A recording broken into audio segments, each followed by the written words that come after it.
Tardes. Hoy día vamos a hablar un poquito acerca de la descripción de las competencias en el desarrollo curricular. Somos un grupo de docentes de la Escuela Militar de Ingeniería que están haciendo un diplomado en formación basada en competencias y vamos a hablar acerca de este tema. Pues, ¿cuál es la situación de la educación en Bolivia? Si nosotros nos ponemos a analizar, durante los últimos 100 años, prácticamente la educación no ha tenido una evolución notoria. Hace 100 años se utilizaba un aula y se utilizaba una pizarra para poder enseñar principalmente a los estudiantes y actualmente se sigue trabajando de la misma manera, solo que se han incorporado proyectores o se han incorporado televisores, pero en el fondo la situación no ha cambiado mucho. Si nosotros hablamos acerca de la evaluación, por ejemplo, pues es como sucede en la imagen. Para que la evaluación sea justa, todos realizarán la misma prueba. Y ahora la pregunta es si el elefante va a poder subir al árbol o si el pez va a poder subir al árbol. O sea, cuando trabajamos con personas, tenemos que considerar que las personas somos totalmente diferentes, no aprendemos al mismo ritmo, ¿no? Entonces, si ya se habla actualmente de una educación personalizada y la formación basada en competencias, es un impulso a esta situación. Para poder hacer énfasis en que la educación en los últimos 100 años no ha tenido cambios trascendentales, pues hacemos referencia a la ley de Moore, que dice que cada 18 meses se duplica la densidad de los chips y por ende el poder de los ordenadores a un costo constante y con dispositivos informáticos más potentes y pequeños sin elevar su precio. Si esta ley se aplicara, por ejemplo, al sector automotriz en los años 80, ya se habría podido disponer de un Rolls Royce por menos de 12 euros con una potencia superior a la de un transatlántico y capaz de dar 25 vueltas al mundo con tan solo 1 litro de gasolina.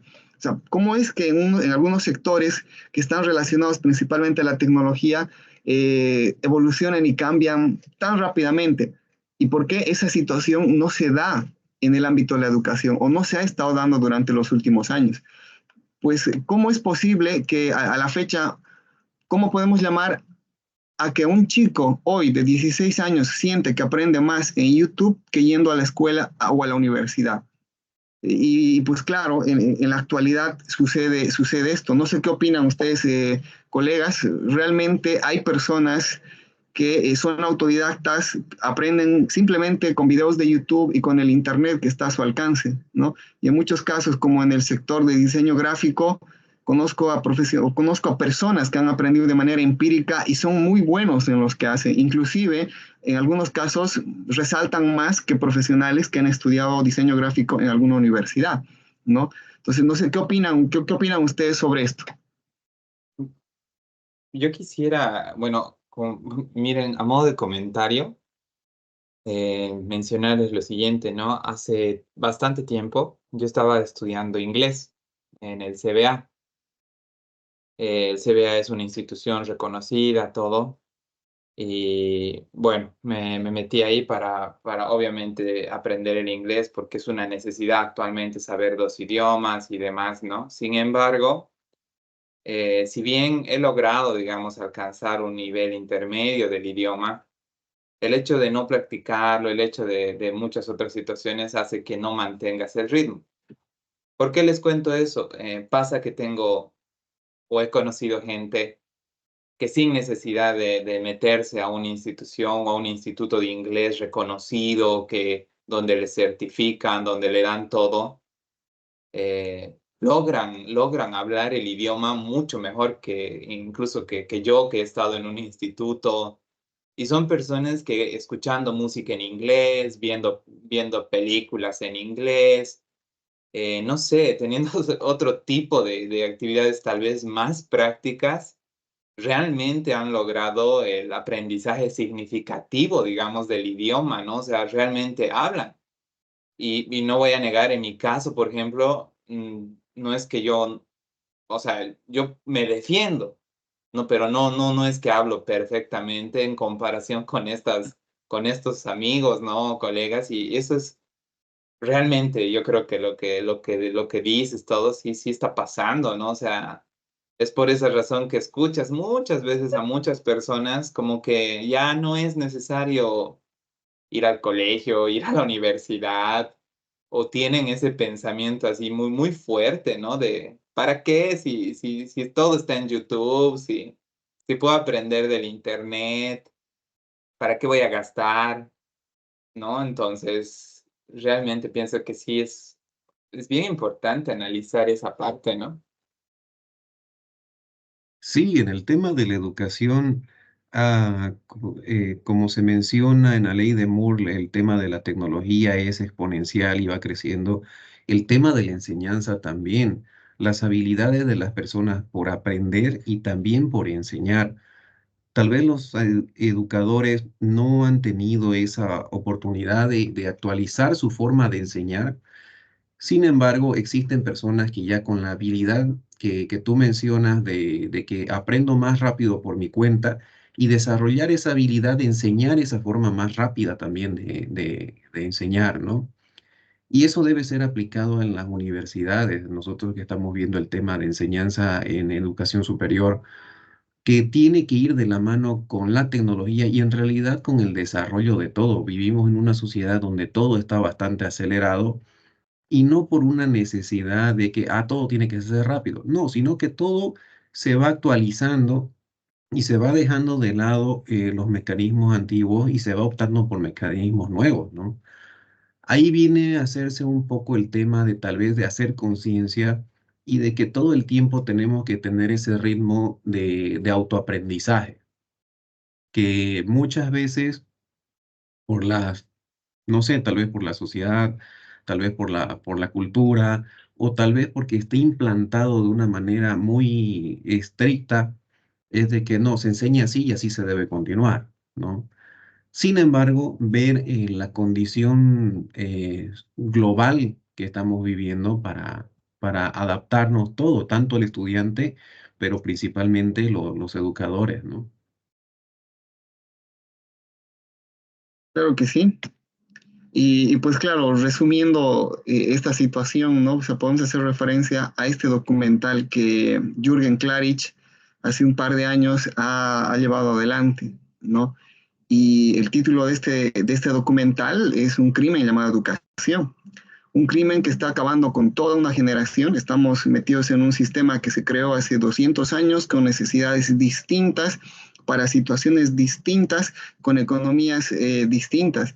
Entonces, creo es el momento de repensar la forma en cómo se está llevando adelante la educación y empezar a impulsar ciertos cambios. ¿Por qué? Porque es imposible a estas alturas pensar, ¿no? Pensar que se puede enseñar a nadar o andar en bicicleta, por ejemplo, desde el aula. Imagínense meter a estudiantes o meter a personas a un salón con pupitres y con un proyector y tratar de enseñarle a manejar una bicicleta o tratar de enseñar a manejarle o a que nade. O sea, ¿cómo podemos hacer eso desde un aula? Es prácticamente imposible, ¿no? Las instituciones académicas no solamente necesitan un aula, unos pupitres, una Sí, pizarra y un proyector. Las instituciones académicas necesitan una infraestructura acorde a los objetivos o a las necesidades que tiene un país en este caso, porque ¿qué es lo que sucede? Estudiamos 6 años primaria, 6 años secundaria, 4 o 5 años en la universidad y supuestamente todos estos años de estudio son para que podamos vivir y enfrentar la realidad que nos va a tocar. Y cuando nosotros vemos el mercado laboral, pues muchas personas no están o no pueden insertarse al mercado laboral, ¿no? Entonces, por ejemplo, según Oscar Antesana, él dice que es de conocimiento público y consenso que la educación en Bolivia es mala en general.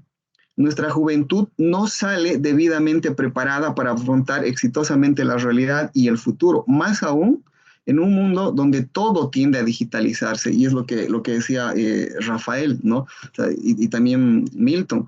Realmente los tiempos han cambiado y creo, Milton también hacía mucho énfasis, no es solamente el docente, tampoco solamente es el estudiante, esto es todo un problema bastante integral. Actualmente, si nosotros hablamos del docente, por ejemplo, o sea, el mejor profesor no es aquel que sabe más, sino aquel que hace que el alumno aprenda más. ¿no? Y tenemos que estar conscientes en nuestra era que no todo buen profesional es un buen docente. O sea, porque para poder dictar una cátedra en una universidad, no solamente se requiere ser bueno en el área de formación, ¿no? No solamente se requiere cierta experiencia, sino se requiere de una vocación de servicio, se requiere de diferentes factores que me imagino los vamos a empezar a abordar, ¿no? Entonces, estamos en una sociedad en donde pues la gente prácticamente tiene miedo a equivocarse. ¿Y por qué tiene miedo a equivocarse? Porque claro, hemos tenido una educación prácticamente todos en donde pues si nosotros no podíamos algo o no sabíamos algo, nos castigaban. Y prácticamente hemos crecido con eso y pensamos que equivocarse es malo, cuando en realidad no, o sea, uno aprende mucho de los errores y las universidades pues pueden aprovechar este tipo de situaciones, ¿no? ¿Qué opinan, compañeros? No, sí, totalmente de acuerdo. Pienso que desde que yo recuerde cuando estaba en colegio, incluso tenía compañeros, no sé, supongo que al igual que ustedes, debemos estar más o menos por la misma edad. Igual les ha debido pasar. A mí me ha pasado compañeros que cuando tenían el famoso rojo en la libreta, les afectaba así un montón, ¿no? O sea, realmente hasta problemas, o sea, psicológicamente muy afectados, muy dañados, de frustración y demás, ¿no? Y todo por esa forma, digamos, de enseñanza que nos, cómo nos enseñan, cómo nos evalúan y nos miden todos como si fuéramos iguales. Sin embargo, esas personas, como, no sé, les ha debido pasar. Yo tenía varios compañeros que en el colegio tenían muchos rojos, no eran buenos, pero tú los ves ahora y han encontrado otra forma, otros caminos y son grandes profesionales. Ocupan cargos muy altos, ¿no? Y tú dices, ¿cómo, digamos, no? Más bien, sí han logrado el camino, han encontrado la forma, ¿no? Pero sí es frustrante, ¿no? Yo recuerdo el momento en que recibían su libreta y lloraban o no, hasta, yo creo que parte hasta de la familia, ¿no? O sea, creo que hasta miedo a los papás, ¿no? Me van a castigar, me van a hacer esto. Y pienso que sí, es muy, va más allá de hasta de la forma de la educación de la casa. El docente también tiene que tener hasta empatía, valores, capacidad de reconocer a las diferentes habilidades de cada uno, ¿no? Es Sí, estoy totalmente de acuerdo porque, a ver, frustrar a la persona que va a salir a hacer una actividad en bien de la sociedad, porque todas las personas que ya al final y al cabo trabajan están insertados en una sociedad. Entonces, frustrarlos desde antes de que salgan a hacer un bien social, porque todas las personas que trabajan hacen un bien social. Entonces, como mencionan, tener la empatía de que, a ver, ¿por qué este estudiante no logra esto? Tal vez no es la forma de lo que le gusta y siempre yo recalco eso. Por ejemplo, está de moda los famosos youtubers. ¿Cuánta gente no se distrae, no se entretiene con ellos? Obviamente dentro de ellos hay contenido que sí vale la pena y contenido que no, pero enfoquémonos en lo bueno.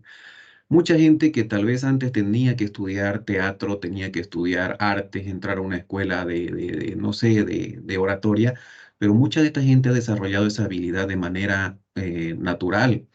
Y entonces lo mismo pasa con las demás carreras. Hay personas que tienen esta competencia de hacer esto, pero de distinta manera. No todos tal vez tenemos la misma habilidad de estudiar en un entorno cerrado, callado o muy estructurado. Hay personas que pueden estudiar en paradas, hay personas que estudian caminando, hay personas que están con música y sin embargo logran la concentración y logran desarrollarse de mejor manera. Como ustedes lo han mencionado, compañeros que tal vez sacaban bajas notas y ahora están en una mejor posición laboral. ¿Por qué? Porque ellos ven, tienen una visión más amplia de los cambios que van sucediendo, ¿no? Para mi punto de vista, ¿no? Y entonces, como decían, no podemos calificar a un elefante por trepar un árbol, pero sí tal vez podemos ver su habilidad y cuando se requiera ocupar, tal vez no lo podemos hacer trepar, pero sí podemos utilizarlo de base para que otros trepen, ¿no? Y eso es lo que la educación no está viendo. La educación se cerró en, ya ustedes tienen que llegar a tal nota y aprueban y listo, se acabó, pero no el cómo. Sí, buen punto, ¿no? Y pues claro, si nosotros nos concentramos ahora en el mercado laboral, ¿no? Porque es lo que nos interesa en las universidades, pues claramente está marcado el mercado laboral acá en Bolivia y está compuesto por un 53% de licenciados, 35% de técnicos y 12% de obreros. Del total de licenciados, el 60% se concentra en la ciudad de Santa Cruz. Este es un dato, si bien del 2018 no hemos podido encontrar un dato más actual, pero es algo que seguramente no ha cambiado mucho. El mercado laboral, según esta investigación, pues indica que se requiere más técnicos que licenciados. Pero ¿cuál es la realidad de la sociedad? Todo el mundo quiere ser licenciado y muy poquitos quieren ser técnicos. Y el mercado lo que necesita son técnicos, ¿no? Entonces estamos en contrarruta. Ahora, claro, dentro de este contexto, hay instituciones, instituciones como privadas principalmente, que sí aprovechan y conocen o tienen un amplio conocimiento del mercado laboral y diseñan, ¿no? Toda la infraestructura para que los estudiantes, por ejemplo, de la carrera de gastronomía de la UDI, tienen aulas equipadas para la panadería, ¿no? Tienen aulas equipadas para el tema de la cocina y cada estudiante tiene su mesón, tiene su lavandería, tiene todo el material necesario, ¿no? Entonces tienen un aula para la coctelería en donde aprenden a preparar todos los diferentes tragos. Entonces, aparte de todo, de tener todas estas aulas, tienen un restaurante escuela en donde ponen en práctica todos los conocimientos que ellos han aprendido en las aulas, que como ven en las imágenes están diseñadas de acuerdo a las necesidades de estos profesionales. Entonces, estos estudiantes pueden aprender con personas comunes, ¿no? Con personas que están pasando por ahí, que quieren comer algo y piden. Entonces, ellos aprenden y ponen en práctica todo lo que aprende, ¿no? Entonces, en nuestro medio, por ejemplo, hay instituciones como la Escuela El Maná, que es un instituto privado que ofrece carreras cortas y tiene bastante aceptación, ¿no? Tiene bastante aceptación porque ofrece carreras de 7 meses, de 8 meses, de 3 meses inclusive, ¿no? Y no son para nada baratas, pero ¿qué es lo que sucede? Hay personas que estudian 7 meses belleza, aprenden a hacer todo lo necesario y después ya emprenden su propio negocio. En 7 meses ya desarrollan todas las competencias que ellos requieren para poder ejercer su profesión. ¿Qué es lo que sucede? Son carreras en donde se requiere mucha, pero mucha práctica.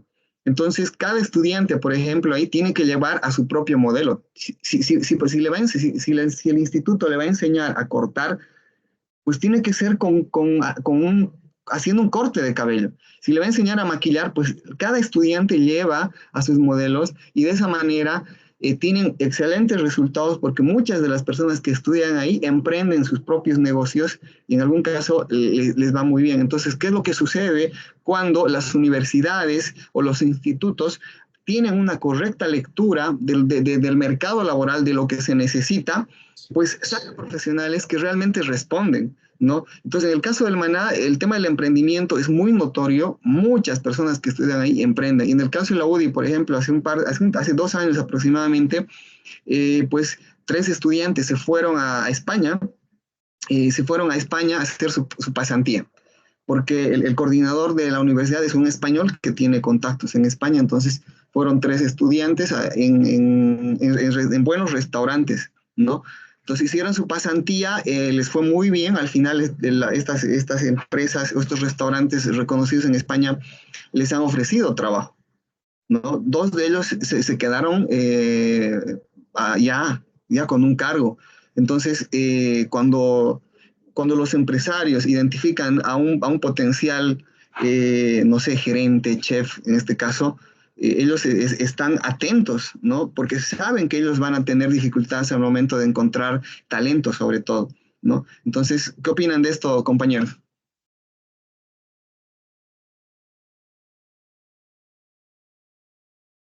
Bueno, creo Bueno, que es bien importante, ¿no?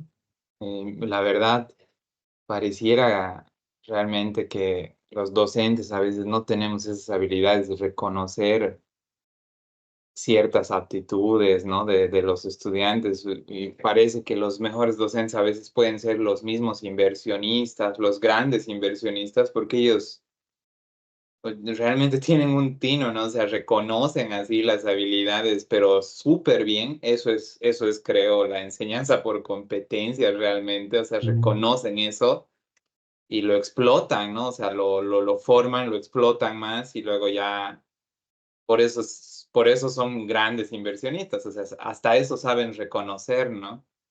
Tal vez nos falta a los docentes un poco eso. Ok. exactamente, sí, la verdad que ese tema de las universidades y de los grandes inversionistas que reconocen la competencia para seleccionar a los trabajadores y ponerlos a trabajar y a colaborar más que todo, ¿no? Porque veamos que los grandes negocios que generan ayuda, que van bien y surgen adelante, es porque están compuestos por gente con competencias ya definidas, con competencias ya aprendidas bien y con gente que sabe lo que quiere, ¿no? ¿Cuántas veces yo he escuchado de que, pucha, esto me enseñaron mal y por eso no me gustaba, ahora me enseñaron así y me gusta? ¿Cuánta gente sale decepcionada de su carrera de las universidades? Y sin embargo, afuera en la parte laboral se actualizan un poco y dicen, pucha, no, de verdad, ahora recién me gusta mi carrera. O viceversa, entran con un enfoque de una carrera, les enseñan mal y o los torturan enseñándoles, por decirlo así, con mecanismos muy antiguos y terminan diciendo, no, esta carrera no es para mí y terminan dedicándose a otra cosa, ¿no? En cuanto a las universidades y elaborar ambientes que tengan todo preparado, la verdad a Bolivia le falta mucho, mucho, mucho, y es por lo que mencionaban, ¿no? Que tal vez deberían las universidades salir a buscar el entorno laboral y decir, bueno, ¿qué necesita el entorno laboral, el mercado laboral de Bolivia actualmente dentro de los 5 años? ¿Qué va a necesitar en 15 años? Y que va a necesitar en 50 años, por ejemplo.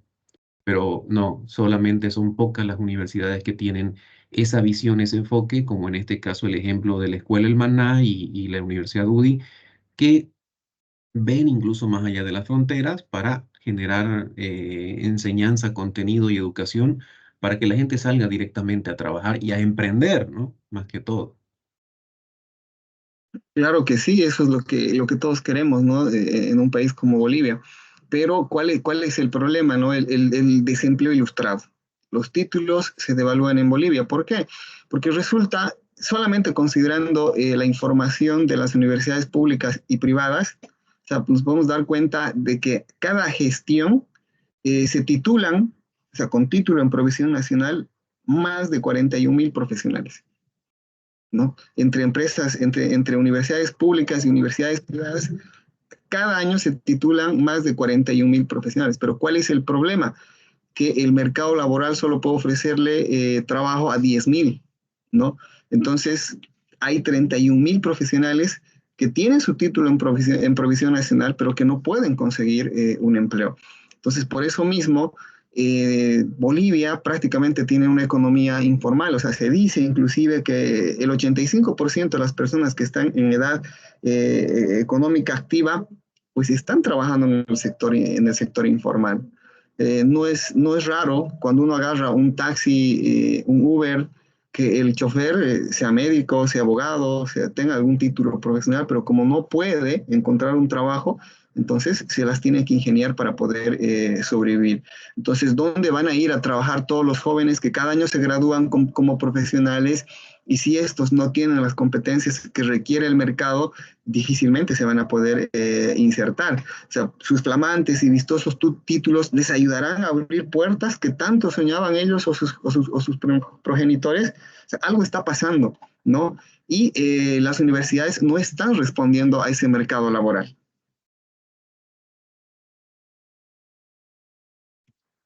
Porque, ¿qué es lo que sucede? ¿No? Eh, según Jorge López, que es el dueño de Industrias Jala, que es conocido en el contexto internacional como el Google boliviano, porque esta empresa le vende software a las principales empresas del planeta, ¿no? Un ejemplo, le ha hecho un software al Servicio de Impuestos de Estados Unidos y a las navieras más grandes. Entonces, es una empresa que hace software en Bolivia y lo vende al mundo entero. Pero, ¿qué decía este señor ya en 2018? Mira, él decía que el problema de fondo es que las universidades forman ingenieros de software con un 35% del 100% de conocimiento que necesita la industria, ¿no? Inclusive él hacía referencia y hacía una comparación entre universidades públicas y universidades privadas. Las universidades privadas llegan una universidad privada llega al 35% y una universidad pública llega en promedio al 30%. No hay mucha diferencia entre estudiar en una pública o una privada. Los resultados son los mismos. Las universidades, tanto públicas y privadas, no están respondiendo y el mercado está cambiando cada vez más. Por ejemplo, en esta empresa que está instalada en Cochabamba, ellos valoran mucho el equilibrio entre la vida laboral y la vida personal. Le dicen el Google boliviano porque, por ejemplo, los trabajadores ahí pueden ir a trabajar el momento que ellos vean conveniente. No van a trabajar de 8 a 12 y de 2 a 6, porque ¿qué es lo que dice Jorge López? La creatividad no trabaja en horario de oficina. La creatividad puede surgir a las 3 de la mañana y si el trabajador a las 3 de la mañana quiere ir a trabajar, pues la empresa, las instalaciones están adaptadas y ellos tienen toda la posibilidad para con su tarjeta ingresar. Tienen un sistema de seguridad muy bárbaro y les funciona muy bien, ¿no? Entonces, el mundo está cambiando, más aún después de esta pandemia. Conozco a gente, por ejemplo, del banco Visa, que trabajan en cargos gerenciales que solamente van 2 días a la semana al banco y después trabajan desde casa. Entonces, esto es algo que se está incorporando de a poco en las empresas bolivianas. Está un poquito más avanzado en el contexto internacional, pero en algún momento igual esto se va a tener que tocar al interior de las universidades.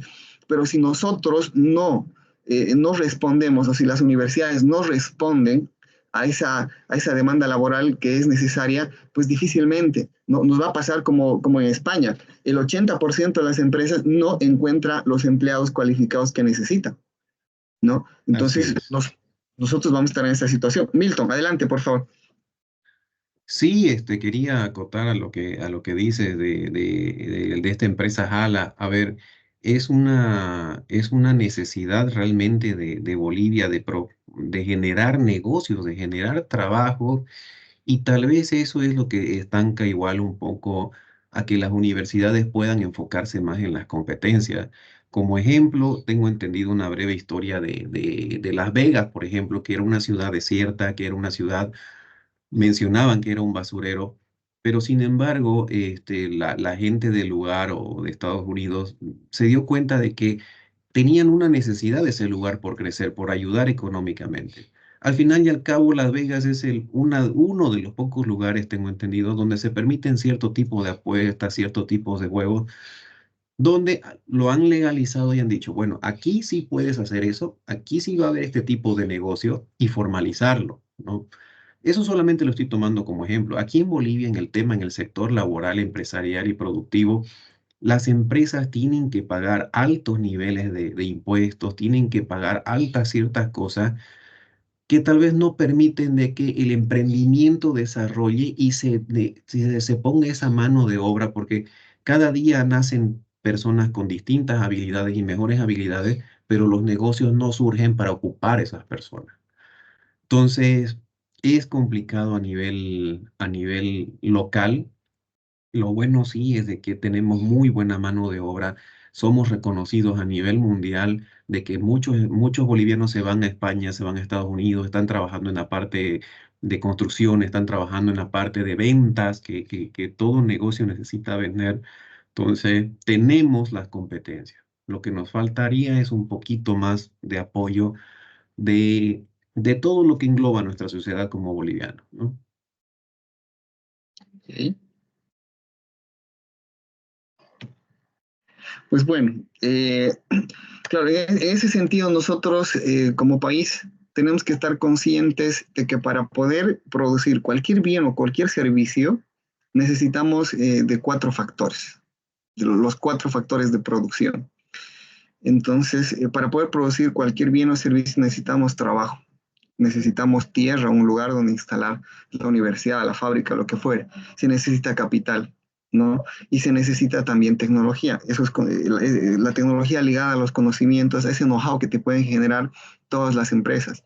Y a lo largo de la historia, siempre uno de los factores ha sido el predominante, ¿no? En la sociedad industrial, por ejemplo, en la edad antigua, el trabajo era el factor de producción determinante. ¿Por qué? Porque si tenías mano de obra, podías trabajar y podías hacer trabajos extraordinarios, como muchos, no sé, imagínense cómo creen que han construido. Hay muchas teorías, pero la esclavitud en la Edad Media ha impulsado a que las construcciones que todavía se pueden ver en nuestros tiempos, como las pirámides, se hayan podido llevar adelante, ¿no? Entonces, el trabajo era sinónimo de poder.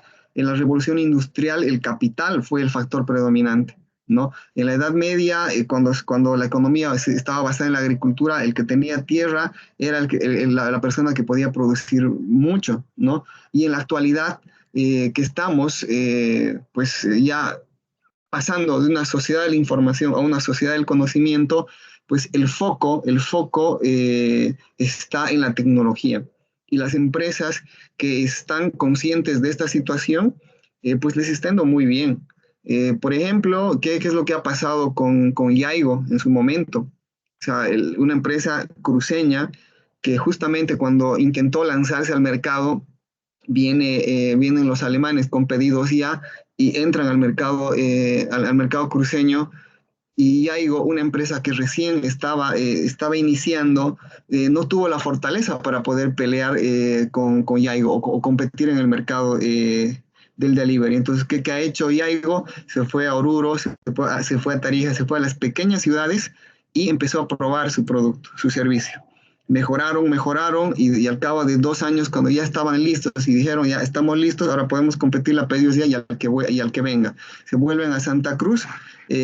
Justamente 6 meses antes de que inicie la pandemia, empieza a operar Yaigo y aprovechan el crecimiento extraordinario que tenían de pedidos, porque teníamos muchas restricciones. Ellos sacaron los permisos correspondientes y empezaron a brindar el servicio, ¿no? Y en plena pandemia fue una de las empresas cruceñas que se expandió. En menos de un año, Yaigo se expandió a 5 países. Panamá, El Salvador, de los que me acuerdo, Paraguay también se fue. Entonces, ellos desarrollaron su propia aplicación, desarrollaron su propia tecnología. Y al final, ¿qué es lo que pasó? Una empresa más grande, como Yami, se compra la tecnología de Yaigo, y pues actualmente Yami está operando con la tecnología de Yaigo, ¿no? O sea, las empresas que entienden que realmente el foco ahora está en la tecnología, está en el conocimiento, les está yendo muy bien. Abuo, otra empresa que prácticamente vende información, trabaja con el Big Data, trabaja con la información, con la inteligencia artificial, es capaz de obtener información a través de fotos, ¿no? Él va a todos los mercados, los de Búho van a todos los mercados, le sacan foto con con las cámaras GoPro de alta resolución y procesan toda esa información. Organizan toda la información de tal manera que pueden presentar informes a las empresas y decirles en cuántos negocios o tiendas de Santa Cruz su producto tiene presencia y en cuántas no tiene, o en cuántos puntos de venta su competencia está presente y usted no está presente. Entonces, esta empresa cruceña le está yendo muy bien. Ya se han ido a Lima, ya se han ido a Perú, se han ido a Paraguay, están viendo la manera de irse a México y a Chile. Y son empresas cruceñas que están apostando a desarrollar tecnología. Y no son únicas, podemos hablar de Ultracasas, podemos hablar de un montón de empresas que están haciendo foco en la tecnología, ¿no? Entonces, ciertos empresarios sí consideran esta situación, ¿no?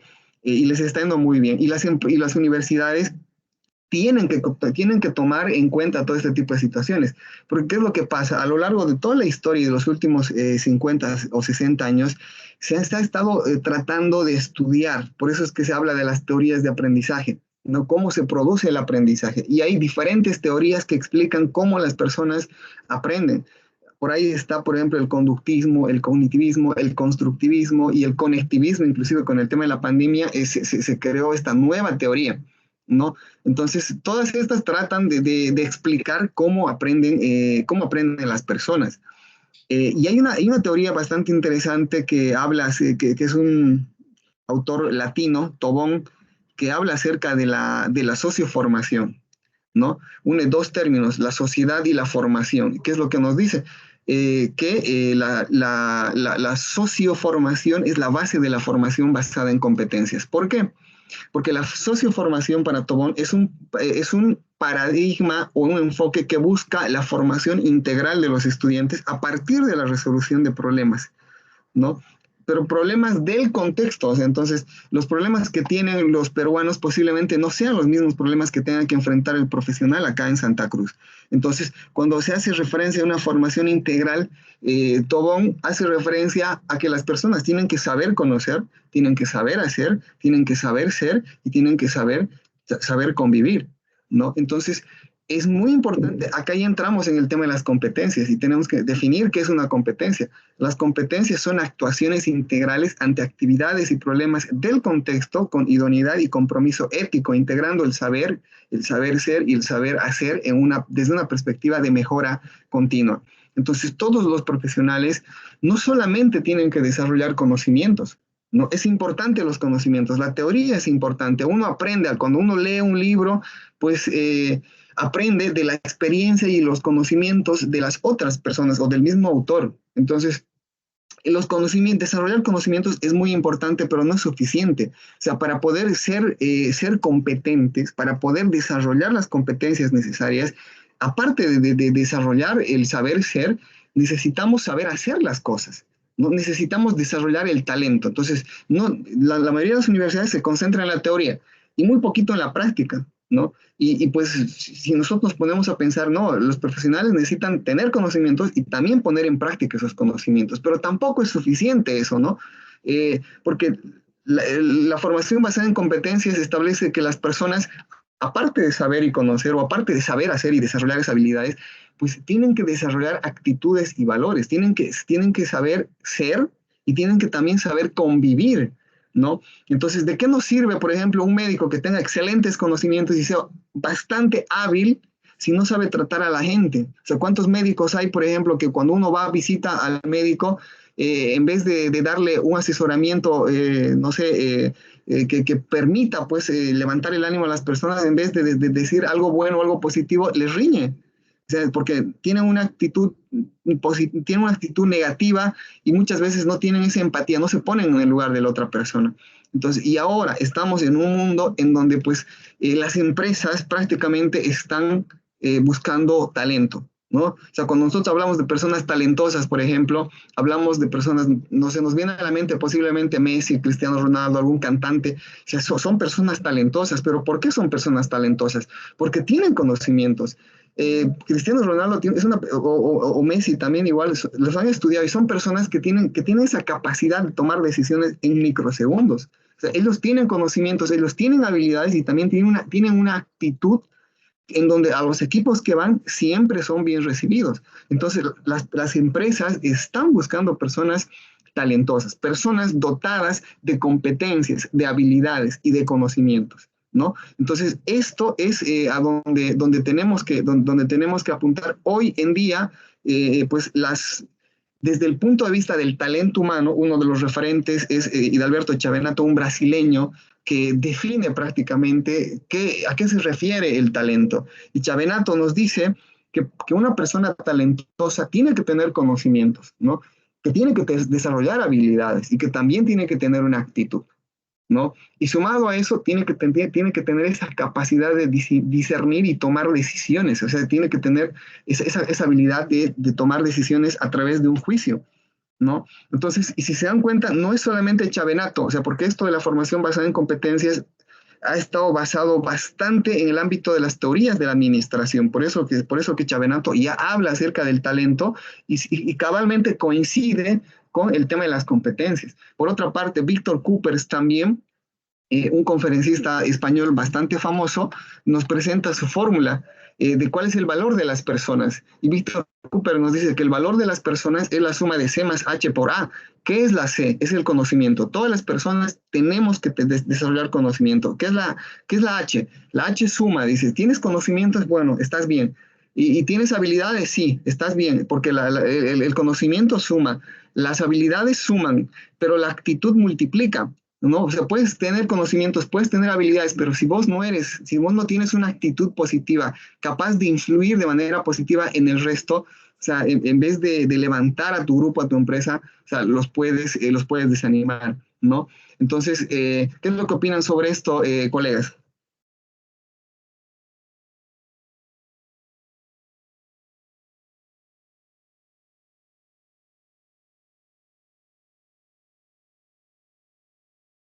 Bueno, eso de la actitud yo acotando, sí, es lo que mencionaba hace rato. Y quería sumarle a un punto muy importante que tocaste, que es el saber convivir.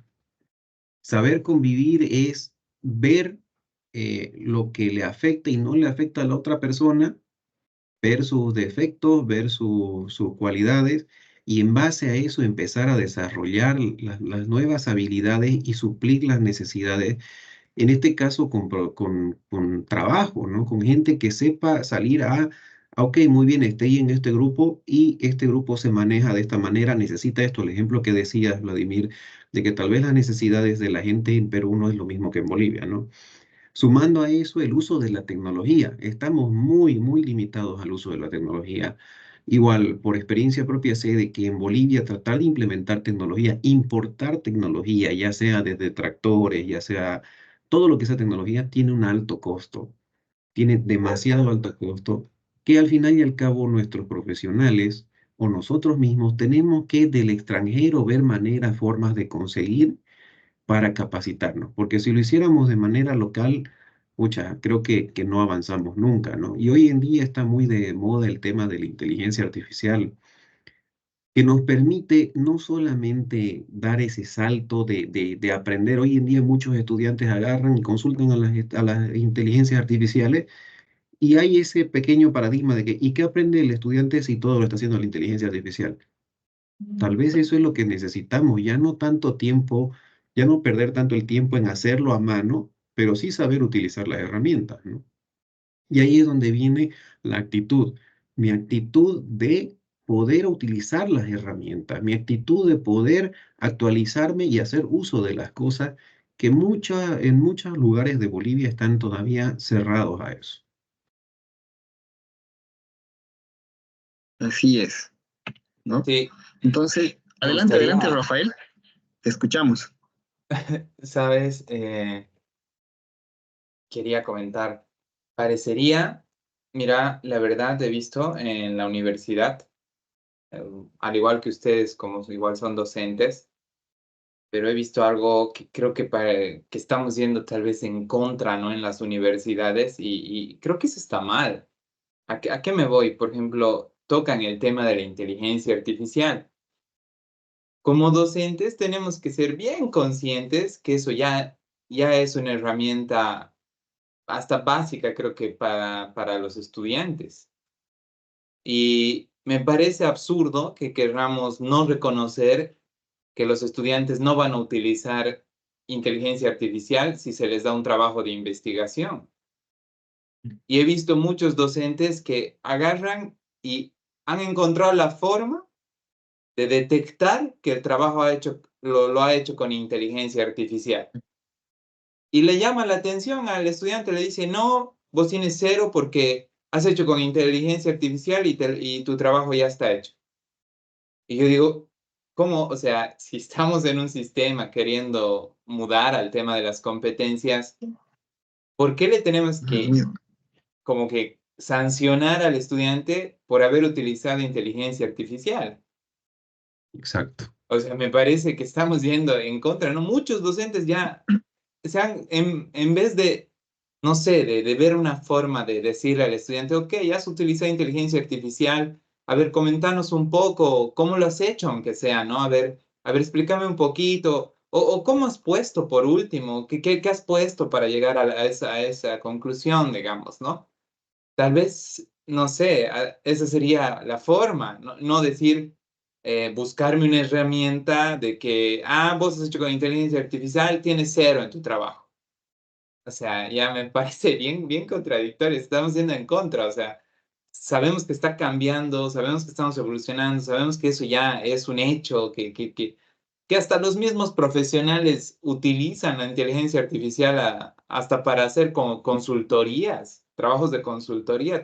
Te puede servir, te puede guiar el hecho de utilizar inteligencia artificial, o por lo menos te puede dar una base interesante de cómo puedes abordar situaciones reales en base a toda la información que recolecta o está cargada en esas IAs, ¿no? Creo que eso es importante.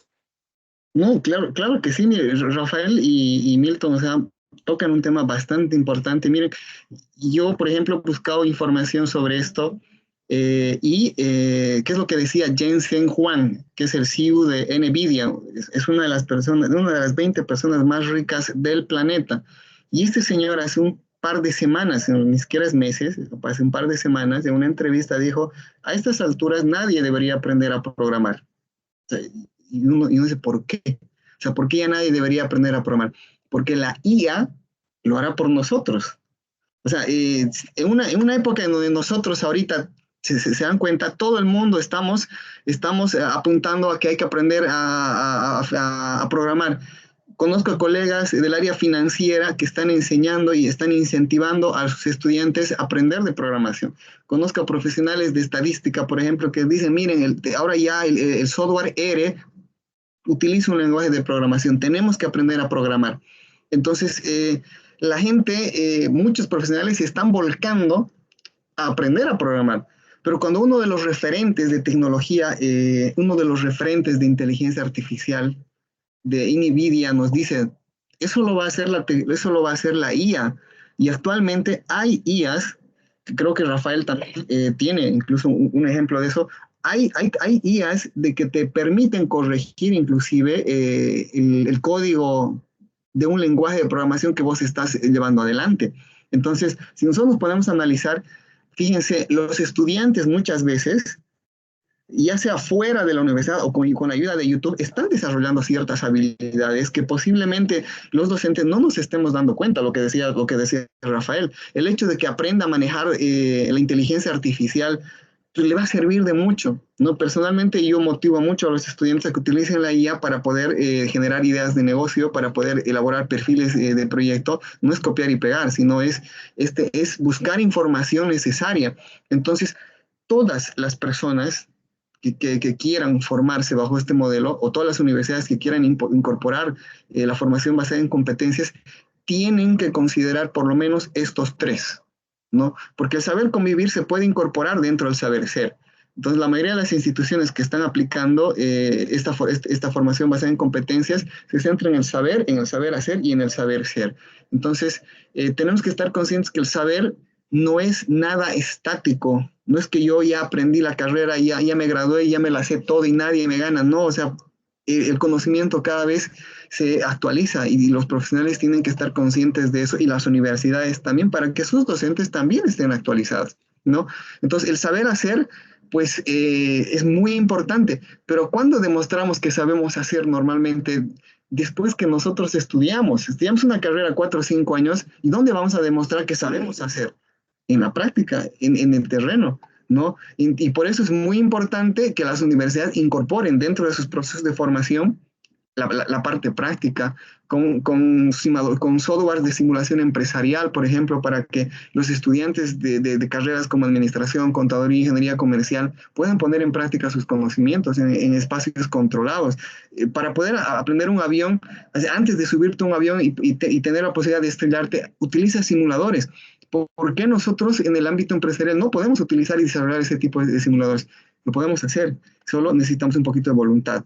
Y el tema del saber ser es algo muy importante que no debemos dejar de escapar, ¿no? Por ejemplo, en el caso de la salud, los profesionales de salud es imprescindible que conozcan tanto la teoría como la práctica en el desarrollo de sus funciones, pero también necesitan de determinadas soft skill, habilidades blandas como son la empatía o el tacto a la hora de trasladar un diagnóstico y pues que se corresponden en el saber ser. Entonces, ¿a dónde queremos llegar con todo esto? En definitiva, para que se produzca el máximo potencial del desarrollo de una competencia, tiene que existir una combinación dinámica de conocimientos, práctica y recursos personales que conozcan a la acción y que engloben el ser, el saber y el saber hacer, ¿no? Entonces, creo esto es donde todas las universidades tienen que apuntar. No sé si quieren decir algo más, compañeros, para poder cerrar con el Yo creo video. que pasamos.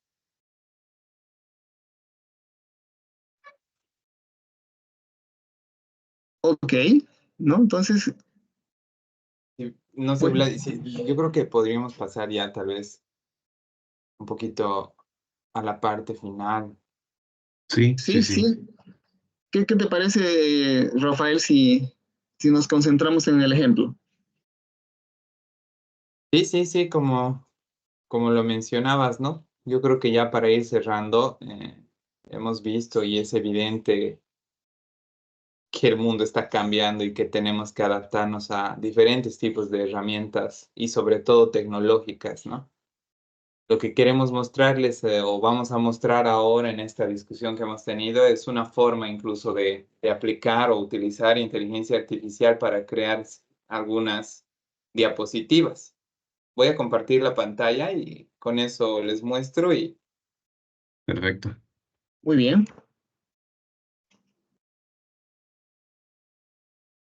Ok, adelante. sí, sí, no se ve todavía, ¿no? No, No, todavía todavía. no. Ahora, Ahora ya. Ahora sí. ok, bueno, a ver, les presento, esta es una inteligencia artificial que se denomina Gamma y una de sus principales funciones es crear información en formato de diapositivas y estos documentos pueden ser importados, ¿no? Te da opciones distintas. Ahora lo que voy a hacer es un documento genérico. Voy a generar un documento genérico de la temática que hemos ido abordando. O si tienen alguna sugerencia, le podemos colocar ahí. Entonces voy a generar esta parte, le damos en continuar. Hay que registrarse con el correo electrónico para esta, como todas o la mayoría de las IAs, ¿no? Que Así están es. disponibles. Aquí te va preguntando, es muy sencillo utilizarla, te dice qué le gustaría crear hoy. Vamos a seleccionar una presentación, te dice de cuántas tarjetas o diapositivas. Le voy a poner un número de 6 diapositivas en español. Puedes seleccionar el idioma que necesitas, la presentación también. Y aquí le pones la temática. No sé si me ayudan ahí tal vez compañeros para, no sé cómo le podríamos colocar. O algún tema que Formación basada en competencias en educación superior. Podría ser. formación basada en competencias en la educación superior, ¿no? Así es. Ok. Entonces le voy a generar. Te va haciendo preguntas, te va explicando que va a generar, este va a ser el contenido de las diapositivas. No le voy a cambiar o modificar nada. Se puede modificar o cambiar algunas de ellas, dependiendo. O sea, la idea aquí es igual que ChatGPT, ¿no? O sea, tú le tienes que ir dando Pautas. herramientas también a la IA, ¿no? Cosa de que sea mucho más específica. Solamente le voy a dar en continuar en este caso. Es como si hubiéramos aceptado que va a abarcar estos puntos. Aquí ya te va mencionando que elijas el tipo de formatos, ¿no? que va a tener las diapositivas. Voy a seleccionar alguno, este por ejemplo, y le voy a dar en generar. En base entonces a lo que le hemos ido mencionando, va generando las diapositivas, ¿no? Y tocando temas relevantes o relacionados a lo que es la educación por competencias.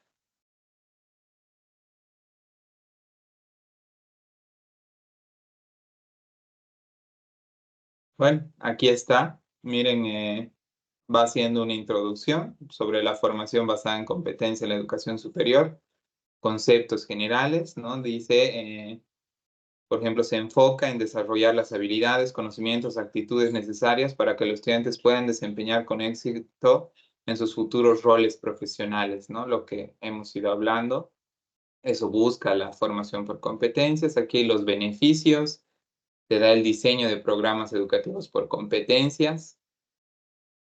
Algo importante que resaltar, ¿no? Te da, la verdad, te toca puntos muy específicos y muy puntuales, ¿no? Que nos van a permitir a nosotros expandir un poco más a medida que, digamos, tomemos la decisión de utilizar estas diapositivas. La evaluación por competencias adquiridas y retos y oportunidades de la formación por competencias. Aquí podríamos analizar, por ejemplo, entre retos está resistencia al cambio entre los docentes. Lo hemos hablado, lo hemos discutido con ustedes. Oportunidades, mayor vinculación con el sector productivo. Es evidente También. eso. Los otros retos, recursos y presupuesto limitados. Es verdad. Oportunidades, mejora de la empleabilidad de los graduados. También lo hemos tocado con ejemplos. Otro reto, la cultura institucional arraigada y las oportunidades de desarrollo de habilidades blandas. Entonces es bien interesante, ¿no? Va tocando así muchos puntos y te sirve, ¿no? Para poder aplicarlo incluso dentro de tus clases o de demás, ¿no?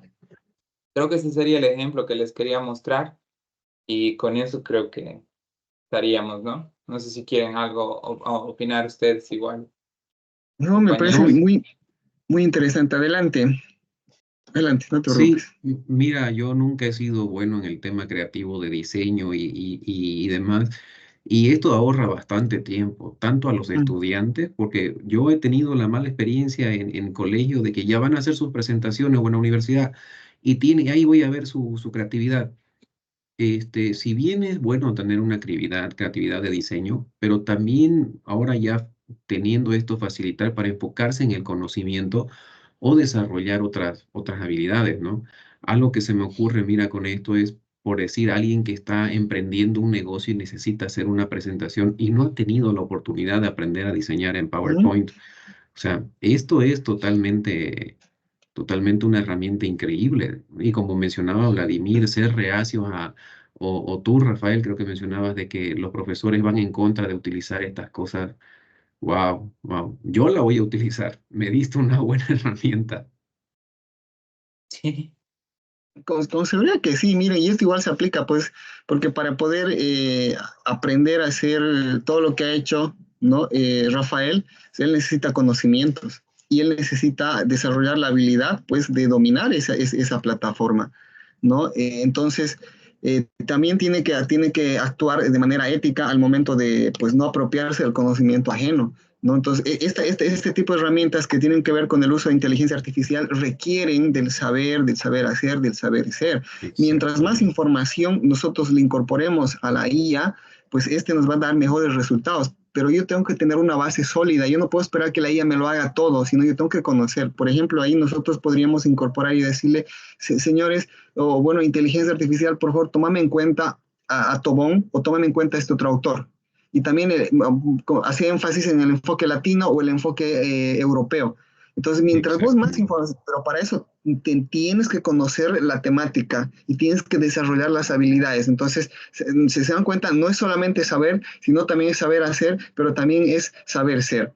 ¿No? Entonces, yo con esto estaría culminando mi participación, a menos de que ustedes quieran decir algo más. Bien, sí, yo igual sería todo Sí, creo por que sí esta discusión. sería, creo que hasta ahí estaríamos, ¿no? Cerrando lo que es la presentación. Muy bien.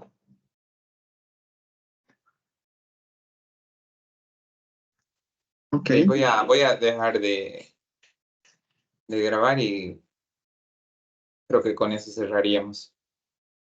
De 10 minutos creo que ha sido mucho, ¿no? Nos hemos pasado un minuto, una hora.